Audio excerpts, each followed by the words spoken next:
ഇത് മാസ് മോട്ടോഴ്സിൽ നിന്നാണ് ഹീറോൻ്റെ ഗ്ലാമർ വണ്ടി. നമ്മളതിൻ്റെ ഓയിൽ ചേഞ്ചും ഫിൽറ്റർ ക്ലീനിങ്ങായിട്ട് വന്നതാണ്. അപ്പോൾ എഞ്ചിൻ വർക്ക് കഴിഞ്ഞിട്ട് ഫസ്റ്റിലത്തെ ഓയിൽ ചേഞ്ചും ഫിൽറ്റർ ക്ലീനിങ് ആണ്, അതിനുവേണ്ടി വന്നതാണ്. അപ്പോൾ നമുക്ക് അതിൻ്റെ എഞ്ചിൻ്റെ ഈ സൈഡ് അഴിച്ചാലാണ് നമുക്കത് ചെയ്യാൻ പറ്റുള്ളൂ.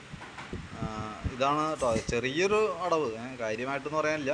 കാര്യം നമ്മൾ ശ്രദ്ധിച്ചാണ് ചെയ്യണത്. പക്ഷെ എന്നാൽ പോലും ചില കേസിൽ ചിലത് അത്യാവശ്യം നല്ല രീതിയിൽ തന്നെ വന്ന് ബ്ലോക്ക് ആവുന്ന കംപ്ലയിൻ്റ് ഉണ്ട്. അപ്പോൾ അതുകൊണ്ടാണ് കൃത്യമായിട്ട് നമ്മളത് ചെയ്യാൻ പറയണതിൻ്റെ കേസ് കേട്ടോ. അപ്പോൾ അത് നമ്മൾ ക്ലിയർ ചെയ്ത് കേട്ടിട്ടുണ്ട്. പിന്നെ കൂട്ടത്തിൽ കൂടെ നമുക്ക് അതിൻ്റെ ഗ്യാസ്കറ്റ് മാറ്റിയിടുന്നുണ്ട്. കവർ അഴിക്കുമ്പോൾ ഗ്യാസ്കറ്റ് മാറണം, അല്ലെങ്കിൽ ഈ സൈഡ് ഓയിൽ ലീക്ക് വരാനുള്ള സാധ്യതയുണ്ട്. അപ്പോൾ അത് നമ്മൾ മാറ്റിയിടും. പിന്നെ നമുക്ക് അതിൻ്റെ എഞ്ചിൻ്റെ ബാക്കിത്തെ ഭാഗങ്ങൾ, ഇപ്പോൾ ഓയിൽ ലീക്കോ കാര്യങ്ങൾ എന്തെങ്കിലും ഉണ്ടോ എന്ന് നമ്മൾ ചെക്ക് ചെയ്തിടണം. വേറെ കുഴപ്പമൊന്നുമില്ല. അപ്പോൾ നിലവിൽ ഫസ്റ്റ് ഫിൽറ്റർ ക്ലീനിങ്ങും ഇത് മാത്രമാണ് നമുക്ക് മെയിനായിട്ടുള്ളത്. അപ്പോൾ അത് നമ്മൾ കൂട്ടത്തിൽ കൂടെ ചെയ്ത് കൊടുക്കുന്നുണ്ട് കേട്ടോ. അപ്പോൾ ഞാൻ അതിൻ്റെ ഒരു എസ്റ്റിമേറ്റ് ഡീറ്റെയിൽസ് ഓൾറെഡി വാട്സപ്പിലേക്ക് ഇട്ടേക്കാം കേട്ടോ. വർക്ക് നമുക്ക് ഏകദേശം ഒരു 5 മണിക്ക് ആകുമ്പോഴത്തേക്കും തീരും. 5 മണിക്ക് ശേഷം എടുക്കാവുന്ന രീതിയിലേക്ക് നമുക്ക് സെറ്റ് ആക്കാം. ഓക്കെ.